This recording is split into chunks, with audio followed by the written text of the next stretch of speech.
네, 어제죠. 당일치기 일정으로 평양을 방문하고 돌아온 대북 특사단. 오늘 아침에 브리핑을 했는데요. 일단 3차 남북정상회담은 9월 18일부터 20일까지 2박 3일간 평양에서 개최하기로 합의를 했습니다. 또 이와 함께 김 위원장의 한반도의 완벽한 비핵화에 대한 확고한 의지도 확인을 했다고 하는데요. 오늘 관련 내용을 이화여대 북한학과 김석현 교수와 함께 분석해 보도록 하겠습니다. 교수님 어서 오십시오. 안녕하세요. 안녕하세요. 자, 오늘 오전에 정의용 안보실장의 대북 특사단 그 방북 결과 발표 함께 보셨을 텐데요. 네. 일단 어떻게 보셨는지 좀 말씀해 주시고 소개의 목적은 좀 뭐 달성했다 이렇게 좀 볼 수 있을까요? 네. 일단 제가 소개의 목적이 원래 뭐였는지를 잘 몰라서 그걸 달성을 하셨는지는 잘 모르겠는데 그 대북 특사단이 가서 김 위원장도 만났고 그리고 만찬까지도 했고 그런 걸 보면 분위기가 나쁘지 않았다는 평가가 청와대에서도 나오고 있고요. 예. 제가 보기에도 나쁘지는 않은 것 같다. 분위기가 나쁜 상황에서 저렇게 진행되기는 어렵지 하는 생각이 있기는 합니다. 그런 면에서 보면 원래 소기의 목적이 어디까지였는지는 모르겠지만 그래도 어느 정도 유사하게 간 것은 아니었을까 하는 생각은 듭니다. 그런데 이제 그 대한민국 국민으로서 또 아니 시청자의 한 사람으로서 그 상황을 이렇게 보고 있으면 답답한 감이 어떤 점이 남아 있어요. 예. 그러니까 예를 들면 그 김정은 위원장이 전쟁 공포에서 한반도가 벗어났으면 좋겠다 하는 얘기를 한다거나 그러니까 내 의도를 왜 못 믿어주는지 모르겠다, 좀 답답하다, 뭐 이런 얘기를 하는 그렇죠. 것들이 있는데 이게 당연히 우리 정의용 실장님 입장에서는 이게 무슨 일이 있었는지 시시콜콜 다 말해줄 수 있는 상황은 아니었을 거예요. 그럼에도 불구하고 전쟁 공포를 김정은 위원장만 안 느끼면 되는 게 아니잖아요. 나도 안 느껴야 되는 거 아닌가요? 그러니까 모두가 좀 공감할 수 있는. 그렇죠. 우리도 안 느껴야 되는데 그 전쟁 공포를 안 느끼는 데 있어서 굉장히 중요한 조건이 비핵화거든요. 예. 근데 그 비핵화에 대해서 어떤 구체적인 뭐 로드맵이 나온 것, 그러니까 하겠다는 건 알겠고 의지가 있다 하는 것도 다시 밝혔고 그걸 위해서 우리가 대화를 열심히 해보자 이것도 좋고 다 좋은 말이기는 한데 그래서 어쩌라고 하는 생각이 들기도 하는 거죠. 그러니까 아마 분위기도 그렇고 뭐 정의용 실장님이 말씀하시는 내용이나 뭐 전체적인 맥락 같은 거를 봐도 뭔가 좋은 일이 있었나 보다 하는 생각이 들기는 하는데 저게 뭘까 하는 의문과 함께 이게 좀 속 시원하게 뭐 좀 될 수는 없겠지? 뭐 이런 생각, 내가 너무 욕심이 과한가? 이런 생각이 좀 들기도 하고. 그래서 교수님 말씀대로 그 국제사회 일부의 의문 제기에 대해서 김정은 위원장이 답답함을 토로했다는 말을 들으면서 그렇다면 그게 답답하다면 실효적 조치를 선행할 수는 없는 것인가라는 거에 대한 의문이 들 수 있었거든요. 그러니까 그 부분을 얘기해 주신 것 같아요. 실제로 그거를 논의를 하셨는지 아니면 정의용 실장님이나 뭐 우리 쪽 대표단이 짚었는지 거기에 대한 어떤 반응이 나왔는지 이걸 사실 저희가 모르잖아요. 그렇죠. 그리고 지금 상황에서 그 방북 결과를 대표단이 발표하시면서 정의용 실장님이 이건 이렇고 저건 저렇고 그렇게 시시콜콜 말할 수도 없는 상황인 것도 알죠, 우리가. 그러니까 그 상황의 모호함을 납득하지 못하는 건 아닙니다. 그럼에도 불구하고 좀 더 선명성이 있었으면 좋지 않았을까? 특히 그래도. 김정은 위원장 쪽에서 그렇게 그 국제사회 일부가 자신의 의도를 믿지 못하고 의문을 갖는 데 대해서 답답함을 토로하는 김 위원장을 보면서 저도 답답했거든요. 아니 그러면 좀 뭘 하겠다고 얘기를 하던가 뭘 좀 구체적으로 우리가 봐도 납득이 될 만한 상황이 나오면 설마 우리가 뭐 그 앞장서서 막 남북 관계가 좋아지는 걸 막겠어요? 그러니까 그 여론의 중요성이라는 것도 충분히 알 텐데 그리고 국제사회 일부는 누구지? 그리고 일부만 반대했나 하는 생각도 살짝 의심을 가졌나 하는 생각도 들어서 제 입장이 좀 그랬습니다. 자, 그리고 남북 정상은 이제 평양에 가서 회담을 하게 됩니다. 2박 3일간의 일정으로 9월 18일부터 20일까지 가게 되는데요. 이제 뭐 예전부터 이제 가을에 가겠다 했는데 이제 확실히 가게로 정해진 거겠군요. 9월이라는 얘기는 했었죠. 예. 그러니까 그러니까 문 대통령이 2차 정상회담을 하실 때 판문점에서 이제 9월에 가겠다. 그런데 그 이후에 하도 여러 가지 사고들이 많고 또 미국의 폼페이어 장관이 방북을 한다 그랬다가 안 하는 거로 보고 이게 될까 했는데 이게 되는 상황은 굉장히 저는 반갑긴 했어요. 일단 상황이 어떻든 대화가 계속 지속돼야 된다는 거는 확실히 그 무게감이 있는 일이니까. 그런데 날짜를 정한 걸 보시면 그것도 어쩔 수 없어. 딱 저 날짜밖에 나올 날짜가 없어요. 9월에 한다고 하면. 예를 들어서 우리가 구구절을 가서 축하해 주기는 어려운 일이고. 그렇죠. 예. 추석도 있잖아요. 그러니까 그거 넘어가면 바로 이렇게 추석이랑 이렇게 맞물려야 되니까. 끝나버리면 또 9월 넘어가게 되니까. 그렇죠. 그것도 어렵고 또 유엔 총회도 일정을 생각을 해보고 그러면 딱 요 날짜 정도밖에 아마 그 현실적으로 이거 지우고 저거 지우고 하면 대안으로 나올 수 있는 날짜가 이 날짜였을 것이니 2박 3일이라는 일정은 그 전에 그러니까 그 노 대통령이나 그 김대중 대통령께서 그 방북하실 때도 사례가 있으니까 기간은 적당하다 보시는 거예요? 크게 이렇게 어렵지는 않을 것 같다 하는 생각이 들고 또 그 일정 중에 보면 문 대통령이 그 김 위원장을 만나는 그 날짜가 방북하는 첫날 18일이시더라고요. 대담을 해야 되는 그런 게.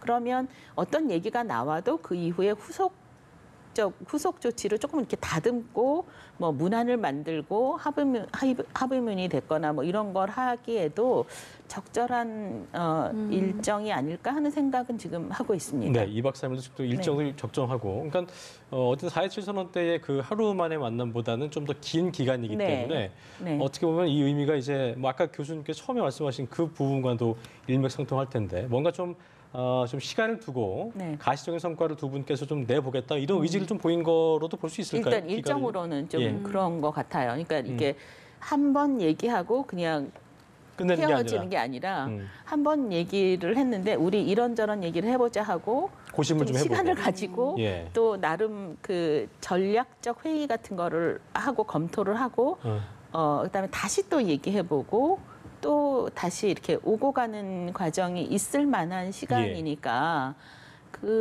그것에 좀 그런 여지를 좀 둔 거라고 좀 희망을 받아들일 수 있을까요? 걸고 알겠습니다. 근데 이제 좀 궁금한 게 김정은 위원장을 만난 대북 특사단에 대해서 북한 매체 조선중앙통신이 보도를 했습니다만 우리와 다르게 이제 18일에 예정된 남북 정상회담에 대해서만 논의가 있었다라고는 얘기를 하고 구체적인 일정 언급하지 않았어요. 이 의미가 있는 걸까요? 아니면 별 의미가 아닐까요?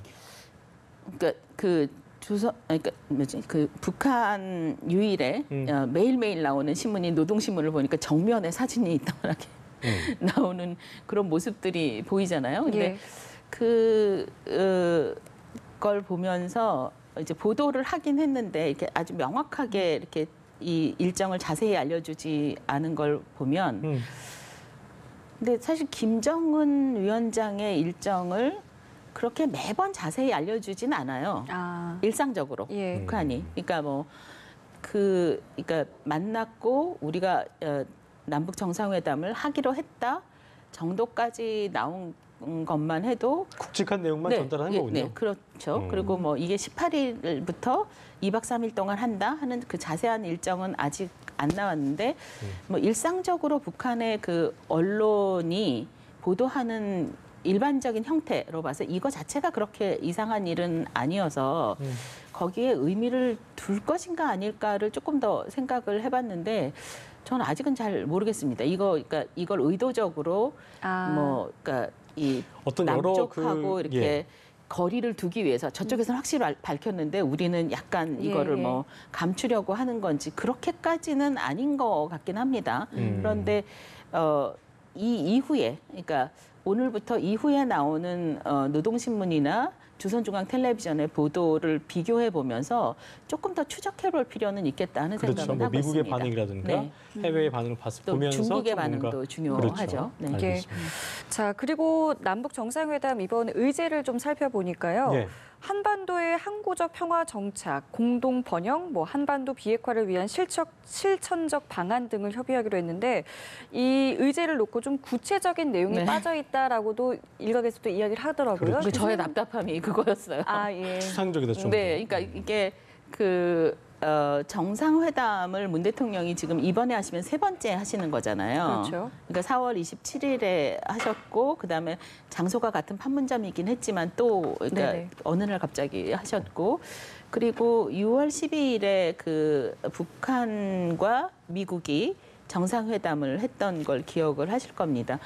그 내용들이 다 같이 지적받은 게 너무 포괄적이다였어요. 그러니까 그리고 이 남북한 혹은 북한과 협상을 할 때 포괄적인 합의문이 가지고 있는 치명적 약점은 뭐냐면 예전에 1차 북핵 위기 혹은 예전에 93년도 이때로 다시 돌아가서 핵과 관련한 북한과의 그 협의 과정을 볼 때 합의문이 이렇게 포괄적이면 그 결과가 항상 안 좋았거든요. 그러니까 돌아보면 몇 년 뒤에 돌아보면 오히려 북한의 핵 능력이 증진되기만 하고 그 사이에 이 포괄적 합의문 때문에 시간을 오히려 우리가 잃어버린 것 같은. 시간만 낭비하게 그렇죠. 되고. 그러니까 북한 쪽에서 보면 시간을 더 버는 게 되는 거죠. 예. 핵 능력 증진을 위해서 그런 과거의 경험이 있었기 때문에 아마 희망하기로는 이번은 그 정의용 실장님과 그 대북 특사단이 말할 수는 없었지만 공개적으로 말할 수는 없었지만 뭔가 구체적인 그 합의 사항이 있거나 구체적인 로드맵이 있는 상태에서 진행해 주실 거를 원하지만 지금 저희가 판단하기에는 나온 거 가지고 판단할 수밖에 없잖아요. 그렇죠. 그러니까 뭐 말씀하시지 않은 내용을 저희가 확인할 수는 없는 거니까 그러니까 그런 면에서 지금 이게 답답해 보이는 거죠. 그래요. 그 보니까 실천적 방안을 협의한다는 말은 다시 말해서 이제 즉시 실행이 가능하다는 그렇죠. 걸 의미하는 거잖아요. 네, 네. 그래서 그 내용이 어떻게 좀 이루어졌고 이번에 대북 특사단을 통해서 방문을 통해서 예를 들어서 뭐 북미 간에 진행되고 있는 비핵화 협상 중에서 그 의지를 확인할 수 있는 핵 리스트 제출을 한다든가 뭐 이런 것들이 그쵸, 구체적으로 네. 그러니까 얘기만 우리한테 안 된 것뿐이지 네, 이루어졌을까 됐으면 좋겠어요. 바람이신 거죠. 네, 예. 그게 최소한 그거는 있어야지 있었으면 좋겠는데 하고 오셨겠지 뭐 이런 희망이 있기는 합니다만 나온 자료로 보면 이게 너무 포괄적이다. 누가 무엇을 언제 어떻게 할지에 대한 내용은 지금 없는 거잖아요. 그러니까 보는 사람이 저희 같은 사람이 보기에는 답답해 하는 생각을 그렇죠. 떨칠 수가 없죠. 예. 자, 그리고 이번에 이 대북 특사단 편에 트럼프 대통령에게 전달할 메시지를 전한 것으로 알려지고는 있으나 내용은 밝히지가 아까 않아요. 말할 수 없다 얘기했기 예. 때문에 네. 어떤 네. 내용들이 좀 담겨 있을 거라고 거기에 구체적 보시는지요? 방안이 있을까요? 그랬으면 좋겠습니다. 그리고 이게 아무래도 폼페이오 장관이 그 방북을 할 것인가 말 것인가에 관련된 내용이 들어가 있을 텐데, 그러니까 이런 메시지를 전달해 달라고 했으니 그럴 텐데 그 메시지를 얘기를 하려면 아까 말씀하신 그런 구체적인 누가 무엇을 언제 어떻게 할 것인지에 관한 예를 들어서 리스트를 어디에 언제까지 전달을 하고 그거에 따른 실천을 어떤 시간 계획을 가지고 하고 하는 내용들이 원래는 논의가 돼야 합니다. 그러니까 그 전달하는 메시지에 들어가 있어야죠. 근데 그 정도는 얘기를 할 수 있었지 않을까요? 만약 있다 하면은 얘기를 못할 부분은 아니잖아요. 재방부 의사, 그러니까 폼페이오 장관의 재방부 의사라는 것이 어떻게 보면은 대북 특사단의 성공 기준으로 볼 수 있는 분석도 있었기 때문에 그 부분 얘기하기 좀 어려웠던 부분일까요? 만약 있었다 하더라도. 근데 그게 그러니까 지금 정의용 실장님 입장에서 보면 쉽게 말씀하시기도 어렵지 않았을까 하는 생각은 듭니다. 왜냐하면 그러니까 이게 정의용 실장님이 다시 방북하는 게 아니라 다른 나라의 그 대표가 방북을 할 것인가 이미 이것도 한번 취소를 했던 내용인 거잖아요. 네. 그러니까 해석을 어떻게 하느냐 또 거기에 따른 의미를 어떻게 부여하느냐가 굉장히 논란의 여지가 있기 때문에 쉽게 말씀하시기는 어려웠을 것 같다 하는 생각을 하고 있긴 합니다. 알겠습니다. 네, 알겠습니다. 저희 지금까지 이화여대 북한학과 김석한 교수와 함께 이야기 나눠봤습니다. 오늘 네, 말씀 오늘 말씀 고맙습니다. 고맙습니다, 교수님. 감사합니다.